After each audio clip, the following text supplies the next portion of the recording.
Welcome, one and all, to our Law Day ceremony. Actually, we've booked 2 hours of good weather, beginning right now. And I'd like to start by expressing the thanks of all of us to the Voorheesville High School, and especially to the Clayton Boughton Junior-Senior High School Band. The Voorheesville High School is a small school, but it's got a huge music program.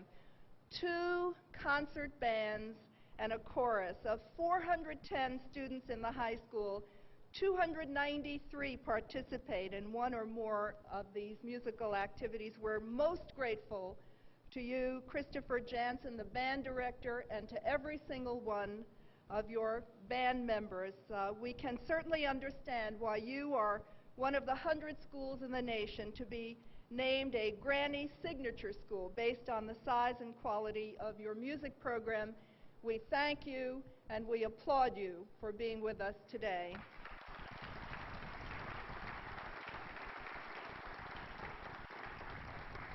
On behalf of all of my Court of Appeals colleagues, I'm delighted to welcome you to our home, to Court of Appeals Hall, to celebrate Law Day 2000, the first Law Day of the new millennium.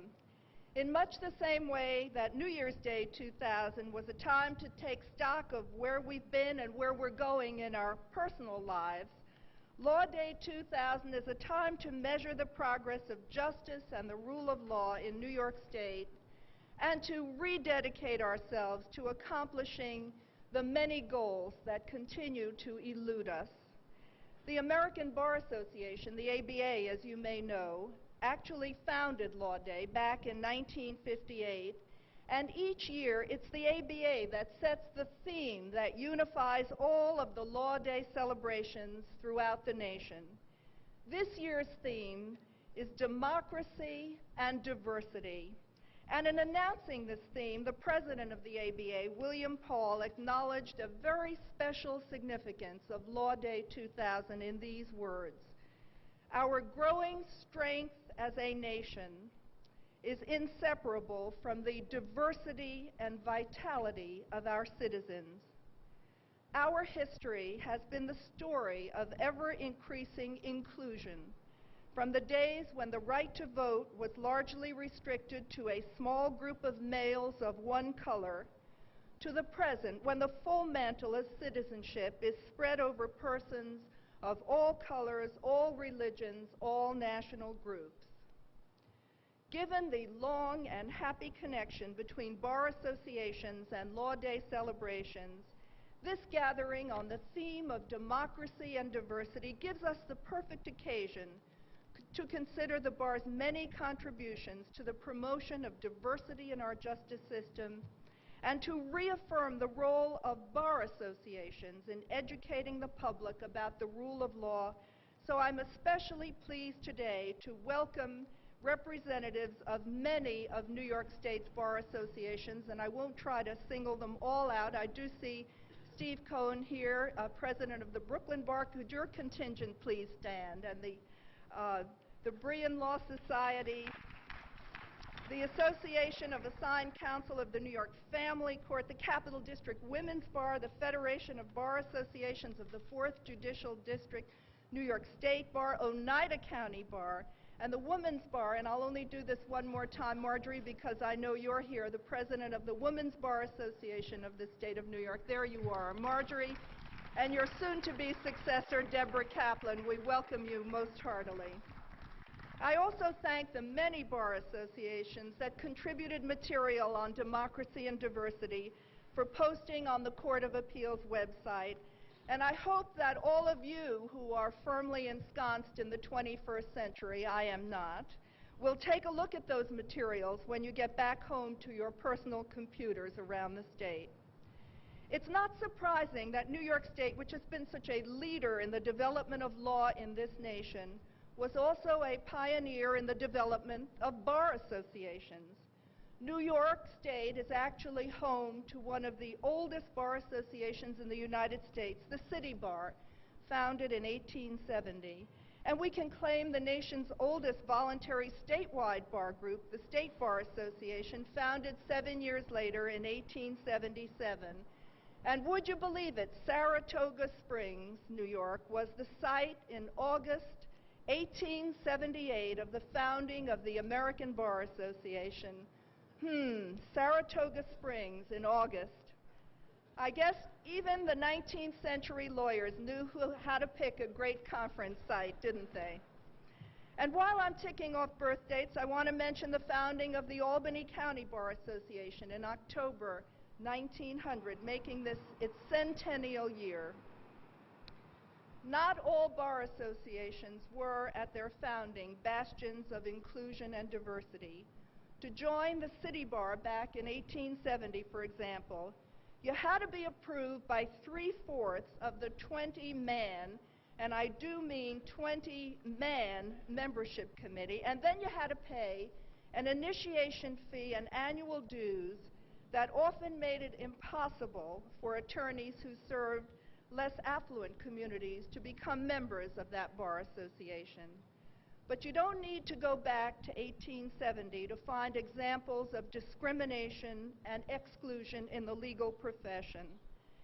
As a newly minted law graduate, a woman law graduate, back in 1962, I found myself playing on a field that was distinctly uneven when I became a lawyer, and I'm confident that many of you in the audience today have had similar experiences. It's not hard to understand the damage that this sort of discrimination and exclusion inflicts on our justice system.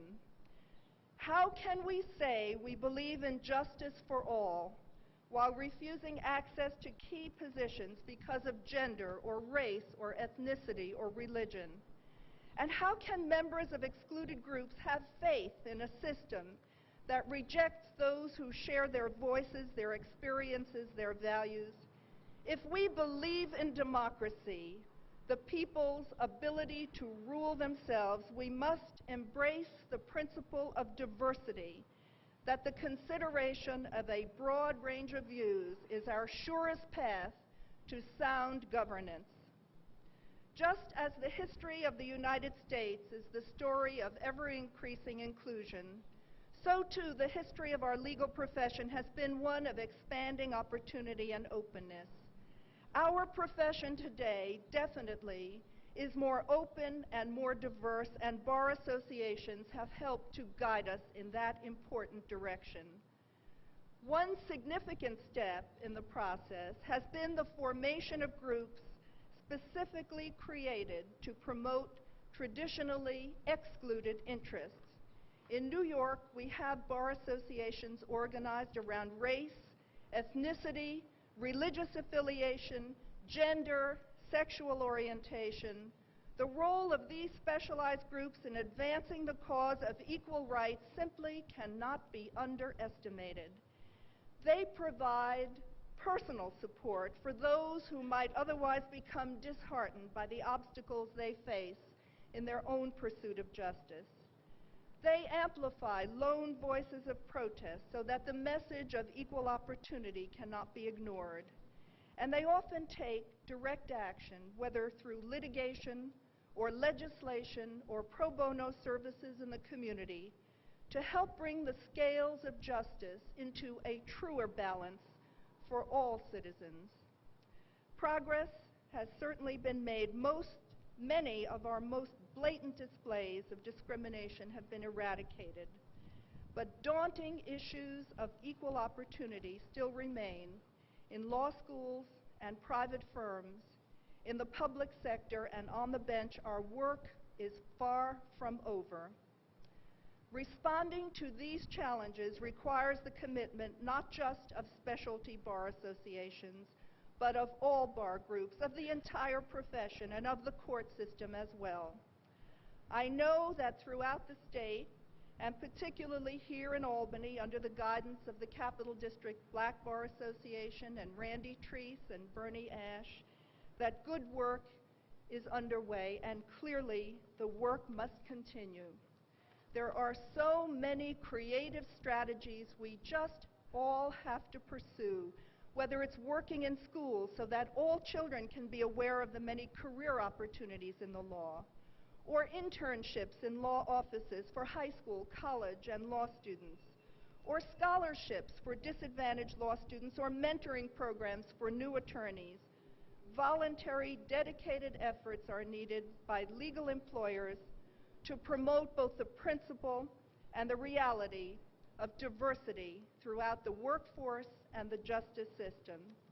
As for the court system, we're grateful for the assistance of the Judicial Commission on Women in the Courts and the Franklin H. Williams Judicial Commission on Minorities, and more recently, the appointment of Judge Juanita Bing Newton, who is here today, as Deputy Chief Administrative Judge for Justice Initiatives, and the creation of New York's Committee to Promote Public Trust and Confidence in the Legal System, will allow us to implement programs that affirmatively improve access to and understanding of our courts in all communities. I could not conclude a talk on the subject of democracy and diversity without mentioning the passing only days ago of a man who devoted his life to both ideals, retired Court of Appeals Judge Fritz Alexander, a pioneering African-American attorney, a champion of civil liberties both on and off the bench. Judge Alexander worked tirelessly to translate the ideal of equal opportunity into day-to-day reality. Our lives are the richer, our system much the better for his efforts. Fritz Alexander's lifetime efforts to achieve equal opportunity are a stark reminder that justice systems that are fair in appearance and fair in fact don't just happen. It's not a process of natural evolution. They require constant effort. They require constant vigilance. We have come a long way toward our ideal, but there is yet a long way to go before the journey is complete. On Law Day 2000, we recommit ourselves to the value of our efforts and to the merit of our objective, a justice system that citizens can trust and respect because it provides, as nearly as humanly possible, equal justice under law. And I thank you for your attention.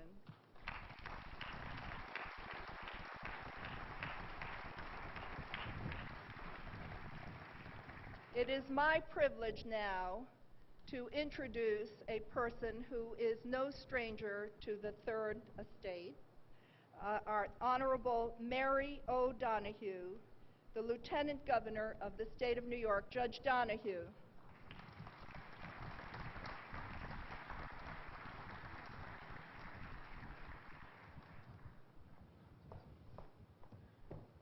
Good afternoon.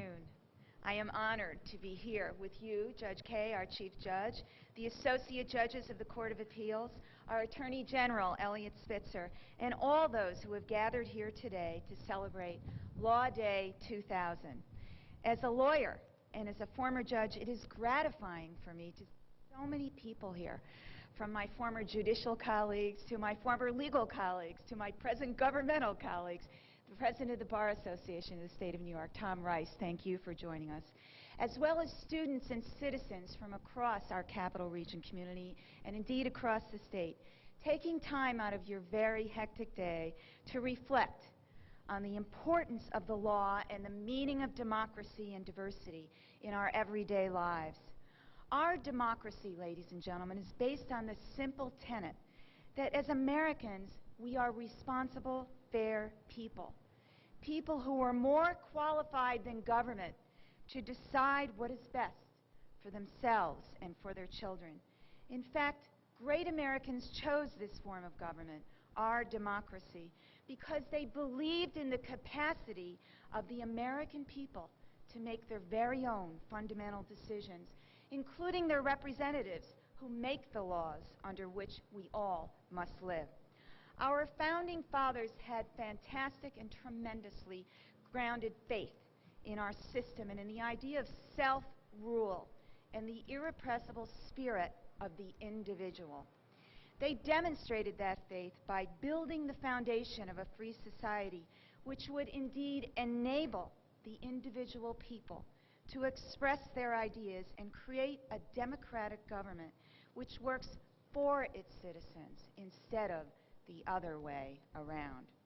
As Americans, we are truly blessed to live in a country founded on the ideals of those forefathers: individual freedom and personal responsibility.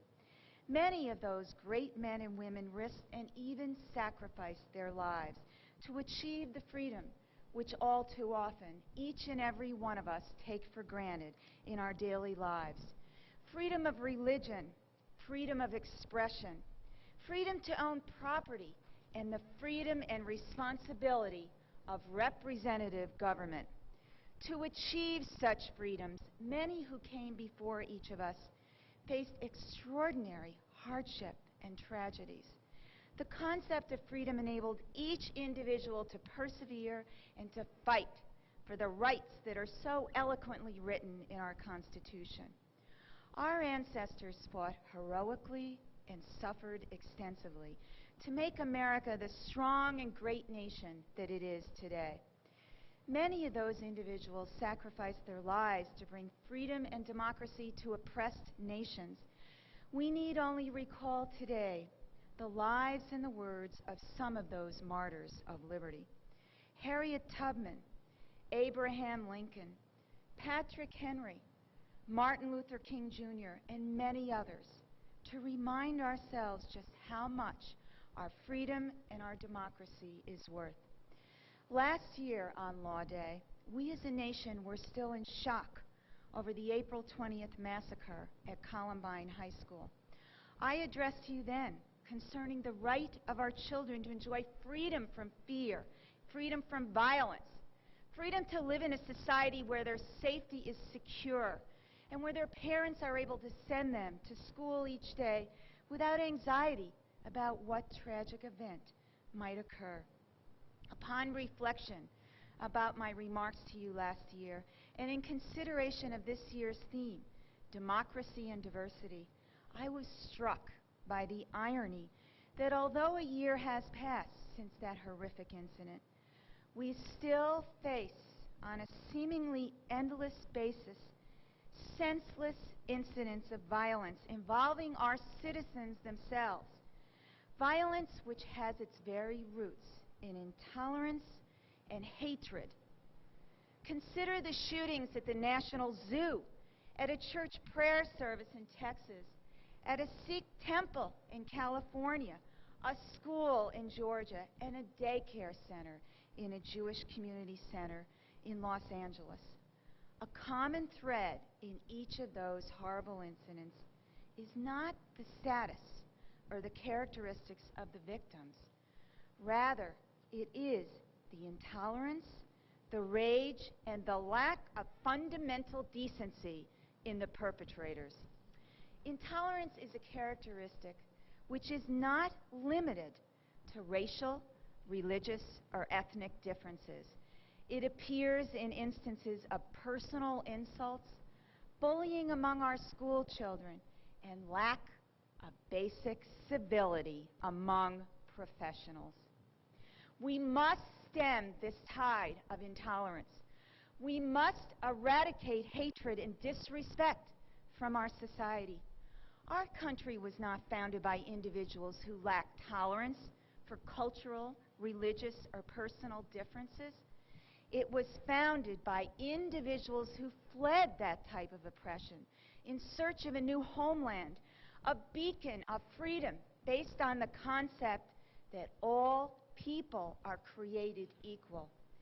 Because of that oppression and those sacrifices, America became a true melting pot where differences in race, wealth, religion, and nationality became literally submerged in the ideals of our democracy.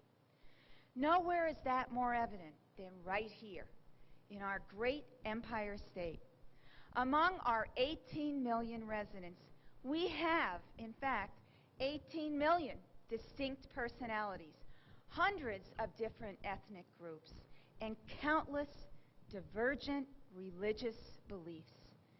Looking out at the faces among us today, I am reminded that New York's greatest strength is truly grounded in her diversity, in the diversity of our people in our great state.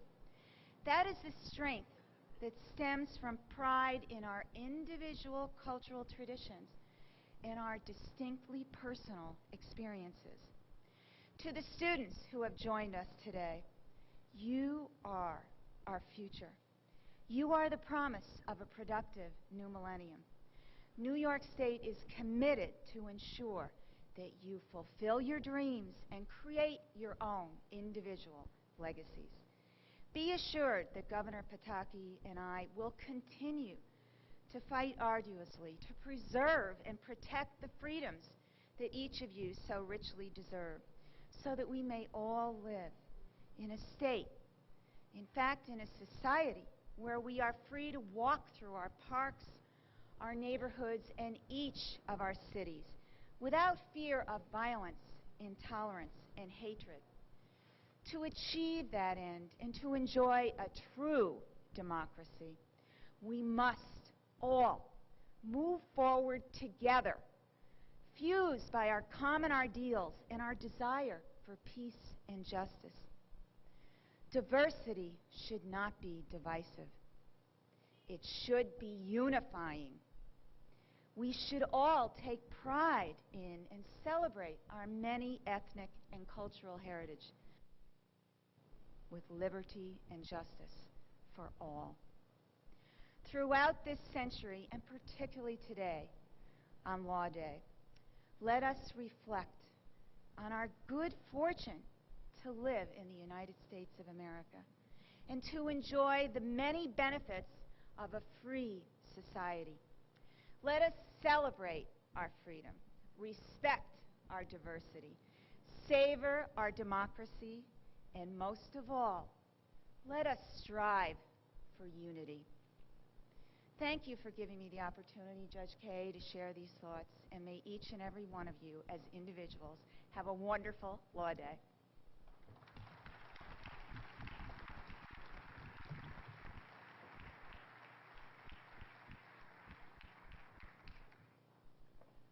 Thank you so much, Lieutenant Governor Donahue, for your important and inspiring message and for reminding us of the modern-day significance of the historical values that we so cherish and celebrate today. It is next my privilege to introduce to you the Attorney General of the State of New York, the Honorable Eliot Spitzer, and standing here today also gives me the opportunity to reveal a secret, and that is that this year the Attorney General and I actually ran together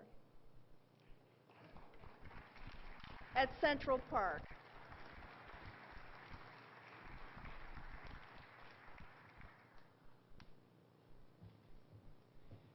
Thank you, Chief Judge Kaye. What the Chief Judge was too polite to indicate was that she was going faster than I was. Colleagues, members of the bench, colleagues in government, thank you so much for joining us here today in this celebration. Today's celebration of Law Day once again leads us to reflect upon the unique role of law in our society. We are remarkable among nations in our reliance upon laws, both statutory and common law, to define relationships, rights, and obligations for individuals as well as the government. Our heritage of an independent judiciary to interpret, define, and assist in the evolution of the law has made the rule of law perhaps the most admired feature of American society. It is consequently no coincidence that among the branches of government, the judiciary maintains the greatest respect of the American public. It is a distinction well earned and well deserved. I want to take just a moment to offer my praise and gratitude for the tremendous leadership we are so privileged to be offered by our state's Chief Judge. Judge Judith Kaye has been a model of energy and initiative. She and her outstanding colleagues have led the way in the important and necessary overhaul of New York's jury system. Her tireless advocacy to reform the Rockefeller drug laws, to compensate fairly lawyers representing indigent clients, to make the courts more hospitable to victims of domestic violence, reflect her willingness to roll up her sleeves on controversial issues that too many others would all too quickly ignore.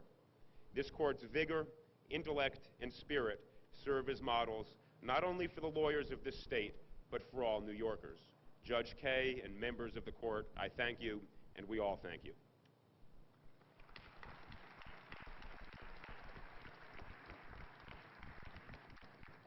I want to speak for a few minutes about two intersecting trends that combine to make this an especially exciting moment from the perspective of state lawyering, a moment offering both opportunity and responsibility.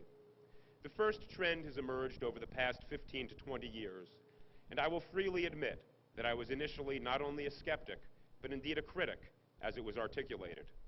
I refer to the emergent new federalism that has been defined both legislatively and judicially in recent years. When this new federalism was first articulated by self-admitted conservative voices, I, as well as many others, viewed the proposed devolution of power from Washington to the states as a means of eliminating the capacity of the federal government to enforce and bring to life many of the rights that were created both legislatively and judicially during the preceding quarter century. The new federalism was in many respects the reemergence of the states' rights argument that has had a rather dubious role in the evolution of our society. Whatever its lineage, the proponents of new federalism have succeeded, and over the past decade, the Supreme Court and Congress, each in its own way, has embarked on a campaign to alter the dynamic of the relationship between the states and the federal government. Legislatively, this new federalism has succeeded in devolving vast powers from the federal government back to the states. But the real instrument of change in our nation's legal topography has been the U.S. Supreme Court. In the past 5 years, the court has issued a number of opinions curtailing the power of both Congress and the federal court system. Invoking the Commerce Clause and the Free Exercise Clause of the Constitution, the court has taken the unusual step of holding that Congress, in enacting legislation, has exceeded the scope of its powers. These are landmark decisions, often unnoticed by the average citizen and the press, but incredibly important to us as lawyers. In coming years, we will see this trend continue. Scholars and journalists are still debating the merits of this new federalism, but as lawyers, we must accept the fact that the legal landscape has been altered. Despite my initial skepticism, the day I awoke as Attorney General of New York, I had an epiphany. I suddenly recognized that the devolution of decision-making from Washington to the states about how to enforce statutes or non-statutory rights did not determine the substantive conclusion of those making decisions at the state level. Indeed, I now see this change as a tremendous opportunity for legal ingenuity and innovation on the part of state actors. As the Congress and courts have succeeded in forging a new federalism, they have created an opportunity to accomplish things previously thought unsuited to state initiative. They have also sparked renewed interest in the role of state courts and how they affect the lives of everyday citizens. The new federalism has, in effect, unbound the hands of state actors to be, once again, the center of creativity and initiative, just as the states were in the progressive era of the last century. This devolution of power means that state courts and state governments are increasingly becoming the locus of action.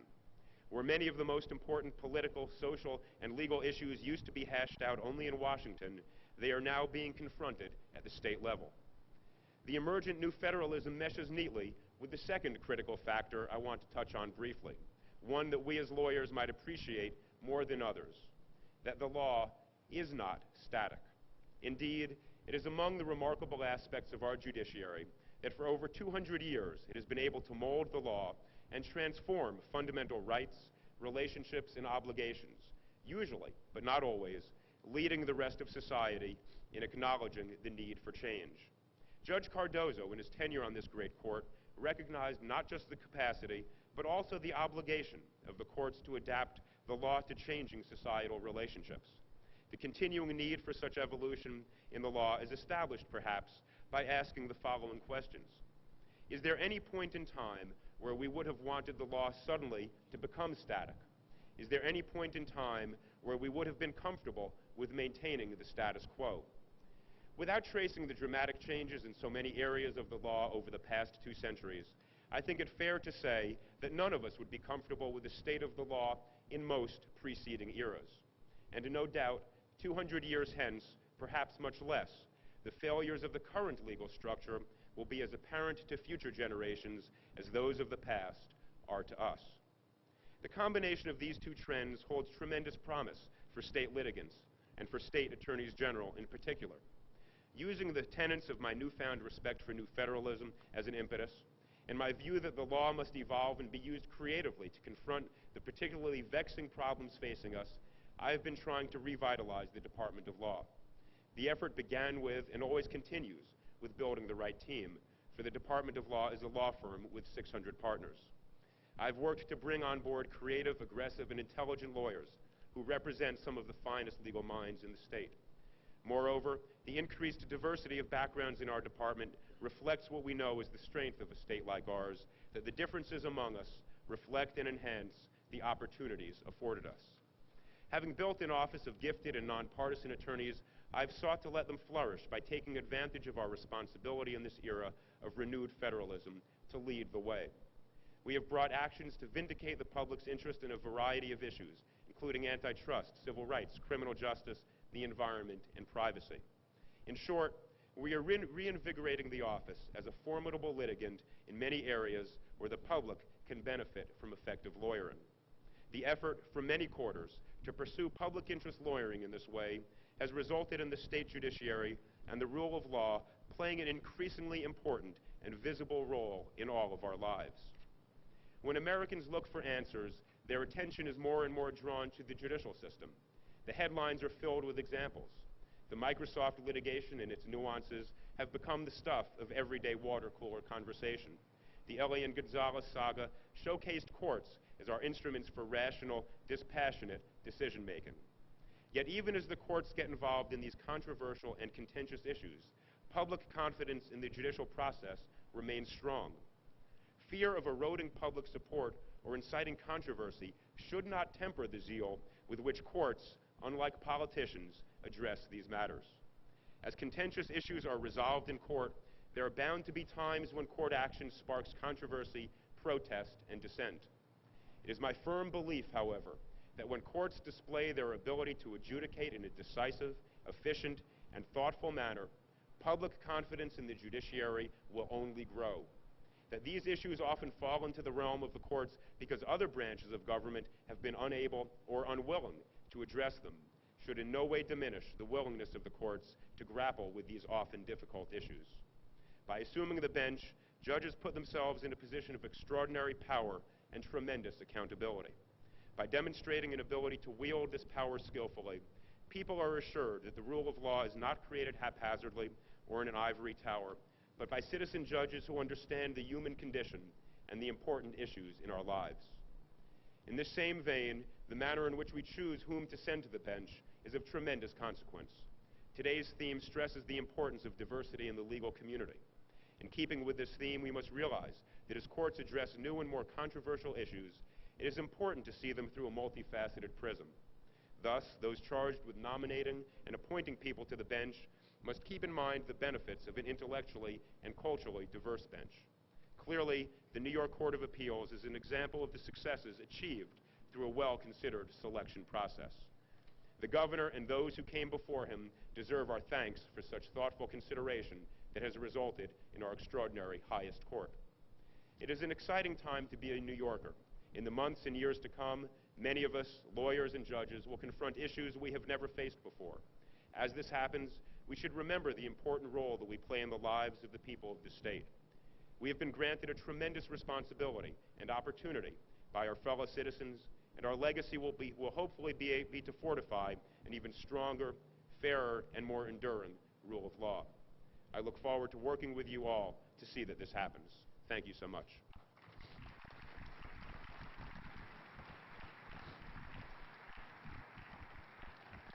Thank you, Attorney General Spitzer, for a very thought-provoking Law Day message. Thank you for your leadership, for your epiphanies, and thank you for your utterly outrageous compliments, now captured on tape, including any suggestion that I outran you at the reservoir in Central Park. But I'd like 100 copies of that, please. And I'm also moved to introduce just one or two people seated right in front of me, because you've led me directly to our superb Solicitor General, Preeta Bansal, our most cherished colleague and friend in the New York State Senate, James Lack, our deputy administrative judges who perform so magnificently for the court system of the state of New York. As long as I'm in the front row, I'll single out as well our wonderful neighbor, the mayor, Mayor Jennings, and just one last singling out, and that is for our superb Appellate Division 3rd Department seated in the second row. Third Department, sorry. And now I'd like to call upon our great president of the New York State Bar Association, Thomas O. Rice.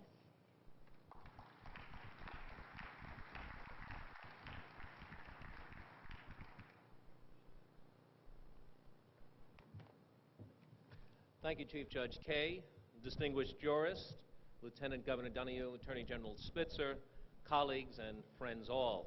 And after the references to all our distinguished guests here today, I'm somewhat hesitant to make any further comment, but on the advice of the Attorney General, I want to assure all that despite the fact that I do have footnotes and citations, I will not read them. So it was not thought to be appropriate. On a matter of much great interest, I think, to all of us on a day like today, we are here to comment upon democracy and diversity, and perhaps more particularly diversity of economic means. When applied to the legal system, the pairing of these concepts coalesce in four famous words: and justice for all. As with every proposition, there is inevitably a corollary. Justice Brennan has eloquently stated it. Nothing rankles more in the human heart than a brooding sense of injustice. Equal justice, then, requires us to make available counsel for all, whether of substantial, modest, meager, or indigent means. On Law Day, then, it is appropriate for us to assess our progress toward our goal and to ask the traveler's question: are we there yet?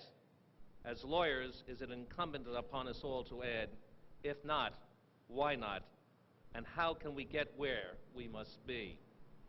Today, the enhanced availability of the courts and access to legal services are the result of years of foresight and efforts by the New York bench, bar, and legislature. Long before Gideon versus Wainwright, a Buffalo Superior Court in 1875 held that the right and duty of our courts to assign counsel for the defense of destitute persons indicted for crime has been, by long and uniform practice, as firmly incorporated into the law of the state as if it were made imperative by express enactment. In 1881, the legislature amended the Code of Criminal Procedure and mandated the assignment of counsel for indigent defendants. Between 1919 and 1920, the State Bar Association conducted a survey of the scope of the work of legal aid organizations in New York.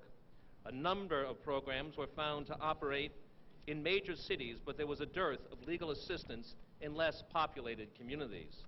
The survey also revealed an old problem with a familiar ring.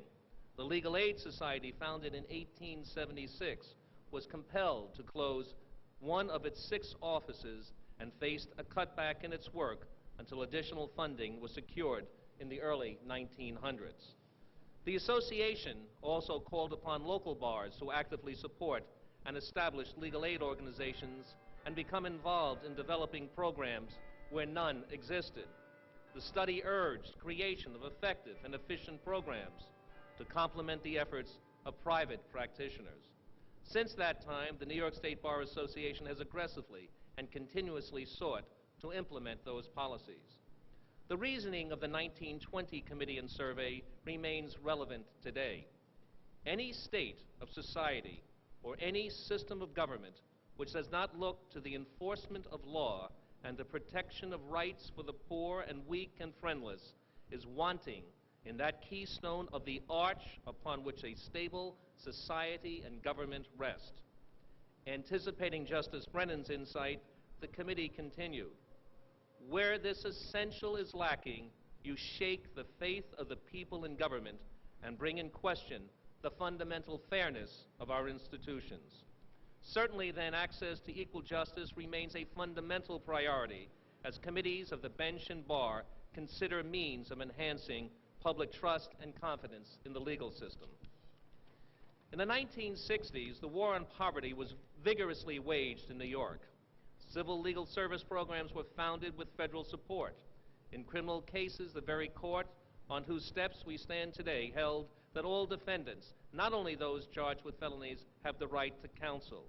The legislature responded and enacted Article 18b, requiring counties to provide mechanisms for the assignment of counsel for those unable to afford representation in criminal matters. Similar protection was then extended to adults in family court proceedings. In that same decade, the Family Court Act was amended to provide children with representation of choice or the appointment of a law guardian. Momentum continued in the next decade when the Legal Services Corporation was founded and local programs were funded from Washington. Those milestones were achieved by the action of government and collaboration among the public and private sectors, legal service organizations, and bar associations. Those were indeed heady times. Unfortunately, while legal needs of the indigent have continued to expand, sources of funding for, and at times the very existence of, civil legal programs have been in jeopardy. In the case of assigned counsel, statutorily set hourly rates have not increased for 14 years. The cost of no other service has remained so frozen. The bench and bar have responded by finding innovative ways to keep programs running and encourage involvement. The interest on lawyer account was established and public-private partnerships encouraged to maximize resources and provide legal services from the most rural to the most urban areas of the state. Legal assistance partnerships conferences sponsored by the New York State Bar attract more than 400 attorneys. We have educated lawmakers, community leaders, the media, and the public as to why the provision of legal services is a societal concern that requires involvement and responsibility beyond that of the legal profession. Yet, our efforts and our modest successes are not enough.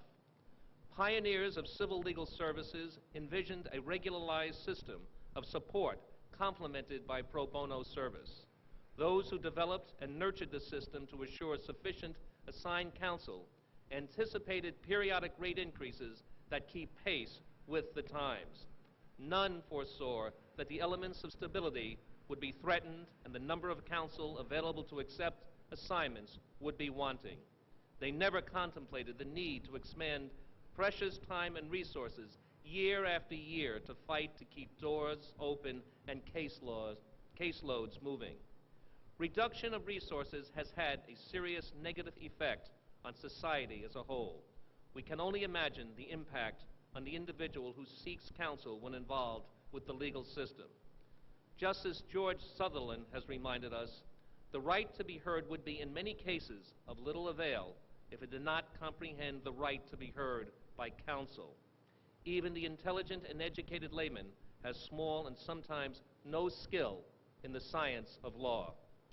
There is also a price to be paid with respect to the perception of the general public. Reduced funding of programs signals a lessened concern for those who do not possess the wherewithal to obtain counsel and a view that equal justice is more rhetoric than reality. Public understanding of the system decreases, confidence diminishes, and cynicism increases. We, therefore, must ensure that the system is accessible to all New Yorkers. Minnesota Congressman David Minge last summer rang the alarm. If we lose this quality of equal access to law in America, we compromise our commitments to our democratic form of government. He added, once people feel that they are consigned to the trash heap of being unable to obtain redress for their legal grievances, they lose faith. The danger he signaled is clear and present. A high school student was recently in Albany. She was working with adults and advocating certain legislation. That young woman was at a loss to understand why her cause remained unresolved, why she and her colleagues had to return to the legislative halls for 3 consecutive years.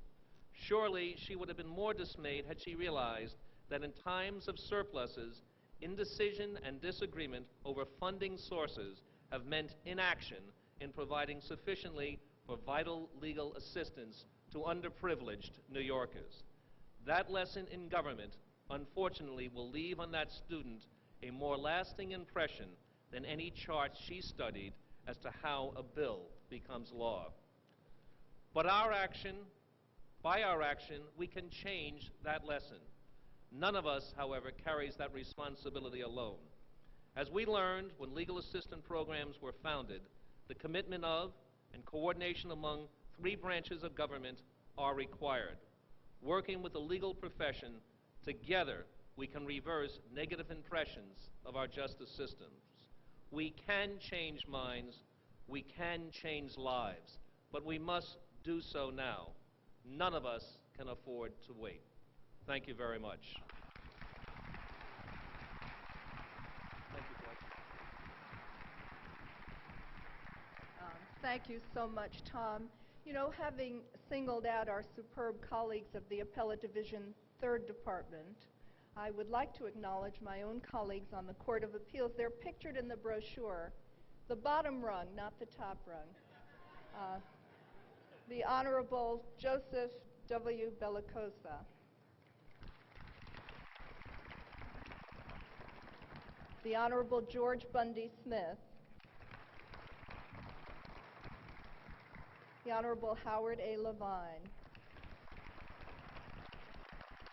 The Honorable Carmen Beauchamp-Saparic. The Honorable Richard C. Wesley. And the one with the red nose and the big tissue, the Honorable Albert M. Rosenblatt. He's nursing a cold. And now I would like to call upon the Honorable Jonathan Lippman for the presentation of the Court System Merit Awards. Judge Lippman, of course, is our great Chief Administrative Judge, my right-hand man.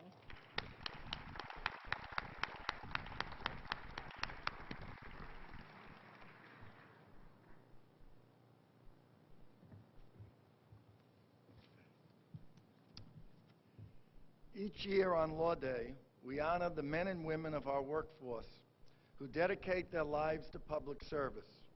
We continue this tradition today by recognizing 5 remarkable individuals chosen from among thousands of deserving and devoted court personnel for their special contributions to improving the services we provide to the public, for strengthening our ties to the community, for their commitment to helping those in need, and for giving of themselves continuously and in every conceivable way.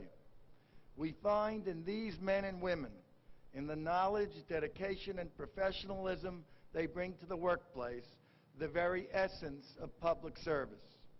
On behalf of the Unified Court System, today's honorees, and their families and co-workers, I wish to thank Chief Judge Kaye, the Associate Judges of the Court of Appeals, and Attorney General Spitzer for again sponsoring these presentations as part of the Court of Appeals Law Day program. When I call your name, could you please come forward? 2000 Merit Performance Award, Outstanding Education Efforts, Patricia Hurley, Deputy Chief Clerk, Suffolk County Court.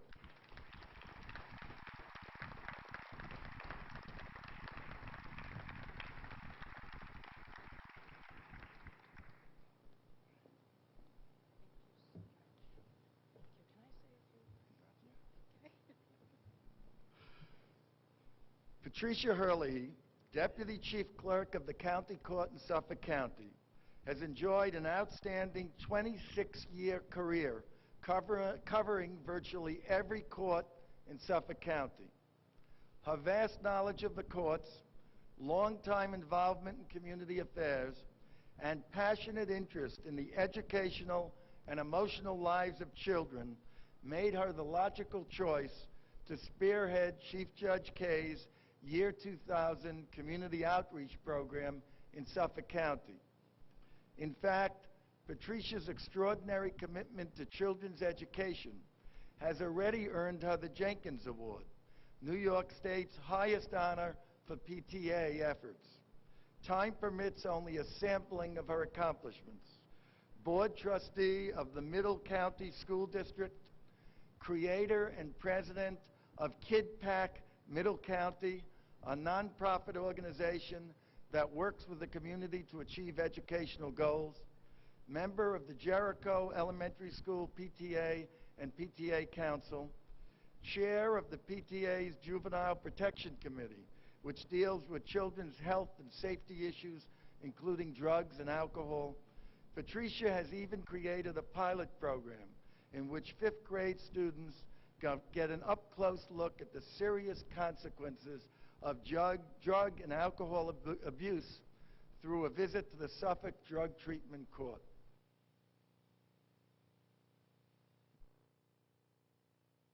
Thanks to extraordinary employees like Patricia Herlihy, we are bridging the gap between the courts and the community and working to ensure that our children grow into responsible, well-informed adults.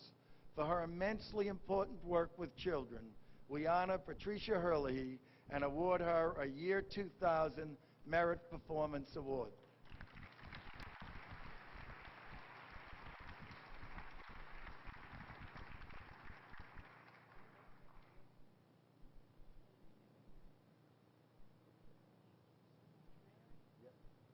Patricia Herlihy would like to say a few words. Just a moment, please. I'm truly honored by this award, extremely emotional about it.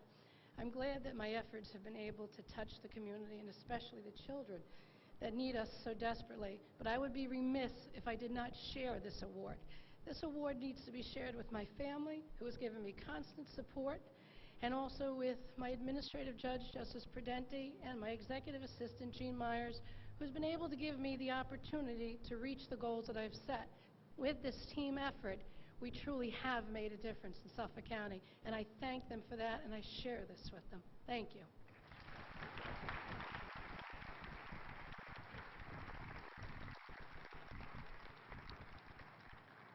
2000 Merit Performance Award for Community Service, Sharon Thomas, Chief Clerk, Buffalo City Court.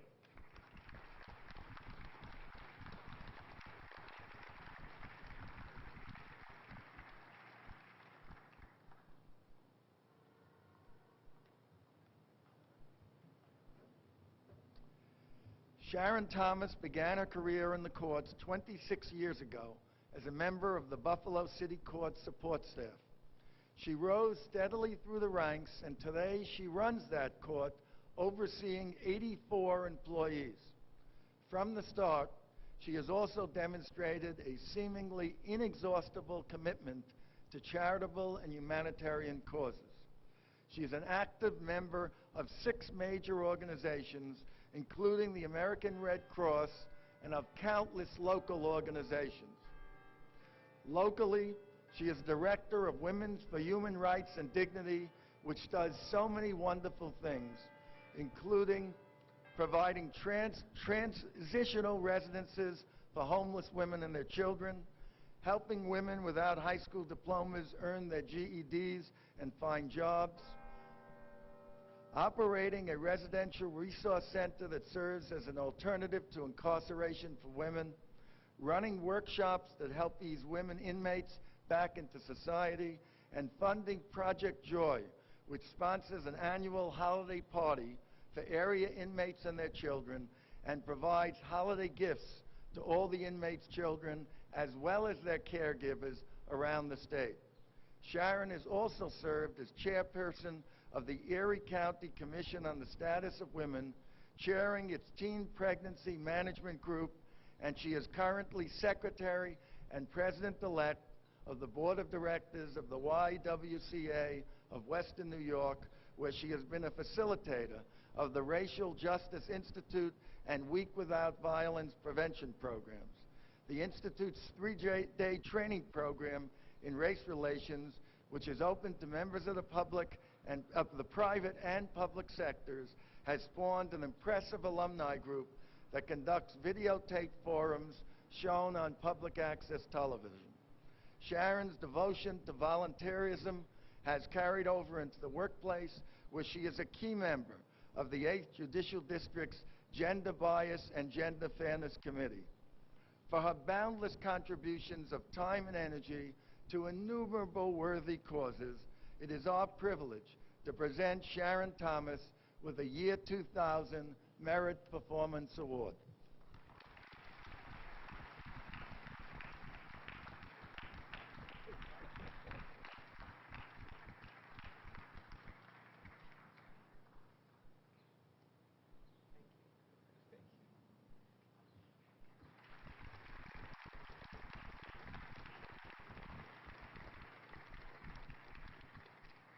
...2000 Merit Performance Award, Superior Work Performance, Robert Watras, Principal Office Typist, Syracuse City Court.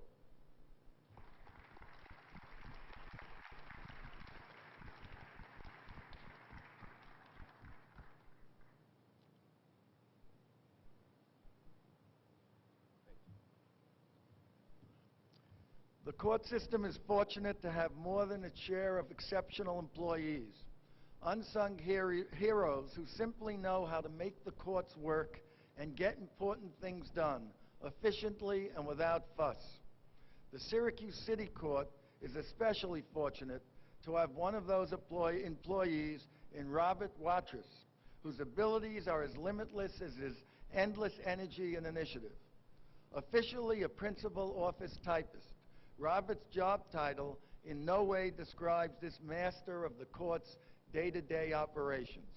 From programming the court's computers in all 3 divisions, civil, criminal, and traffic, to incorporating many cost and time-saving functions into the court's computer system, to developing a new application that will improve the processing of license suspensions in the traffic division, to programming and troubleshooting the court's complex telephone system, no job is too small or beyond Robert's reach.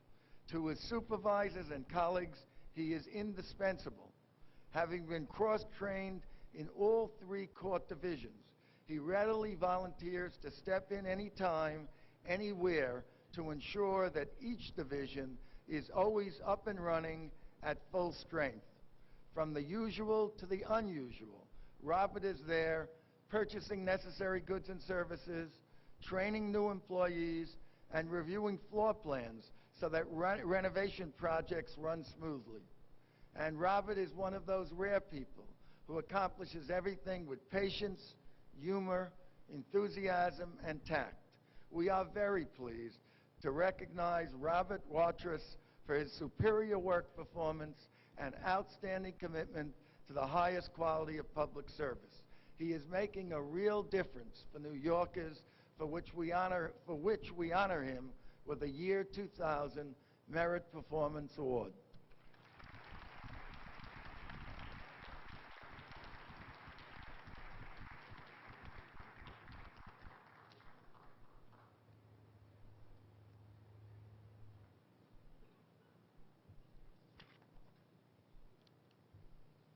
Gloria Lasco, 2000 Merit Performance Award, Superior Work Performance, Court Assistant, Supreme Court, Suffolk County.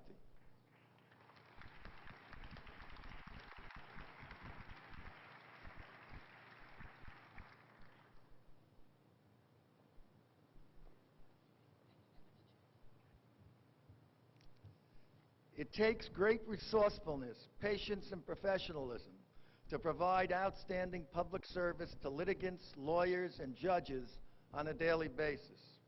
Gloria Lasco not only meets the challenge every single day, she does so with an enthusiasm and efficiency that has drawn universal accolades.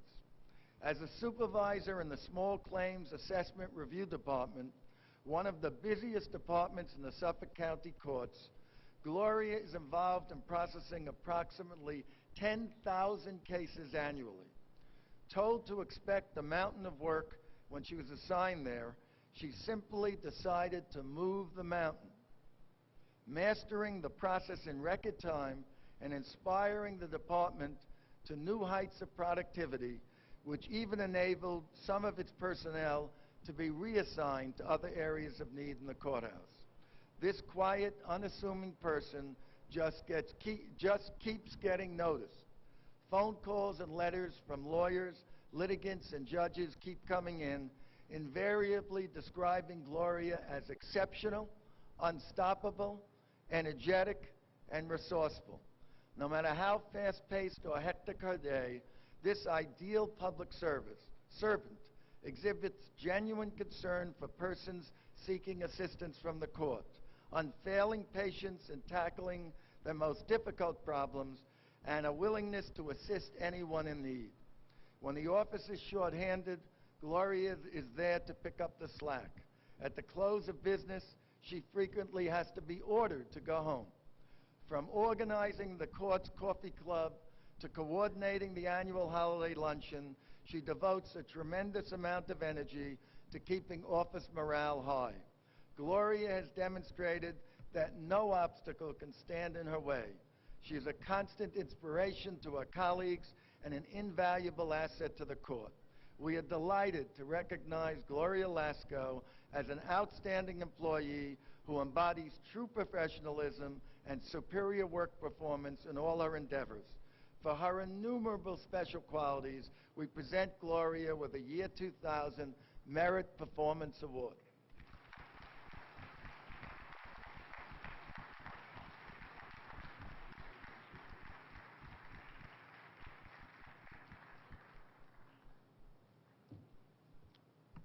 '2000 Merit Performance Award, Humanitarian Pursuits, Joseph Zeisler, Court Officer, Bronx Civil Court Housing Park.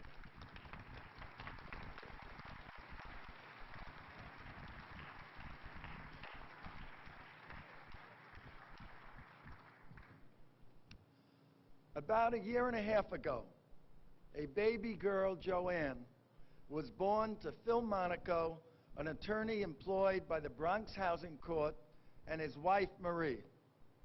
Joanne was born with a rare enzyme deficiency, and within a short time, she was in urgent need of a liver transplant.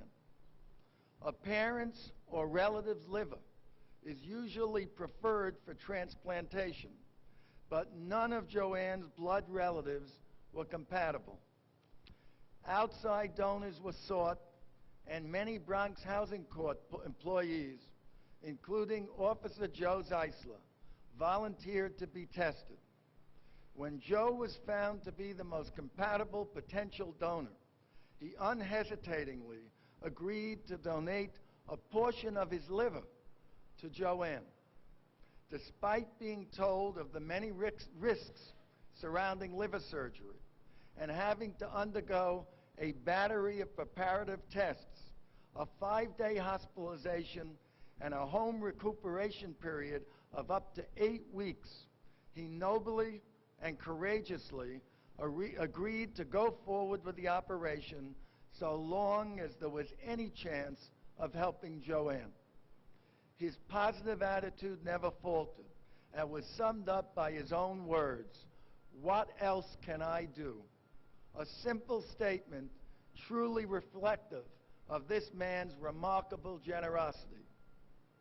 The surgeries were performed at Mount Sinai Hospital in New York City on March 14, and I am delighted to say that both Joanne and Officer Zeisler are doing well.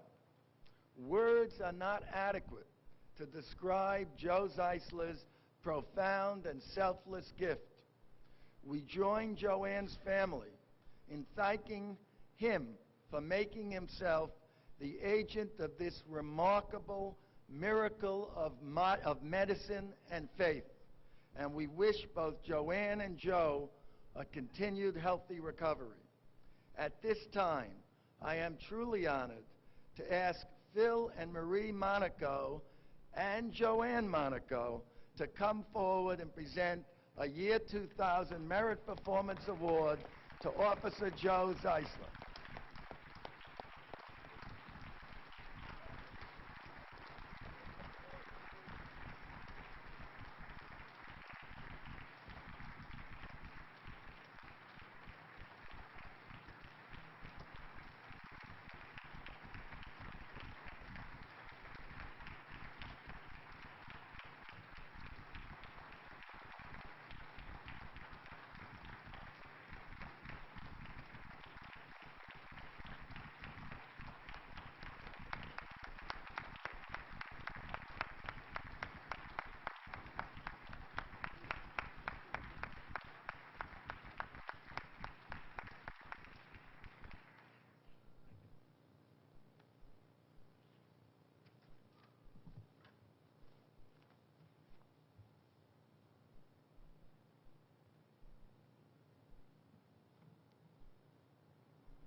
Thank you so much, Chief Administrative Judge Lippman, and my heartfelt thanks to each and every one of our court employees, those who have been singled out today, and all of our court employees for the magnificent job that all of you do every single day of the year. You have the heartfelt thanks of all of us.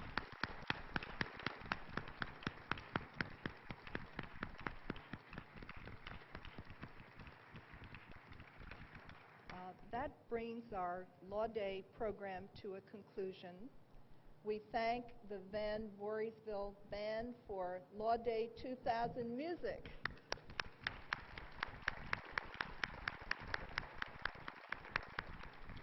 And we thank our speakers, the Lieutenant Governor, the Attorney General, the State Bar President for Law Day messages. And we thank each and every one of you for being here with us today for the celebration and for carrying forward the message of Law Day and for making the themes, particularly this year, of democracy and diversity a living reality every single day. Thank you.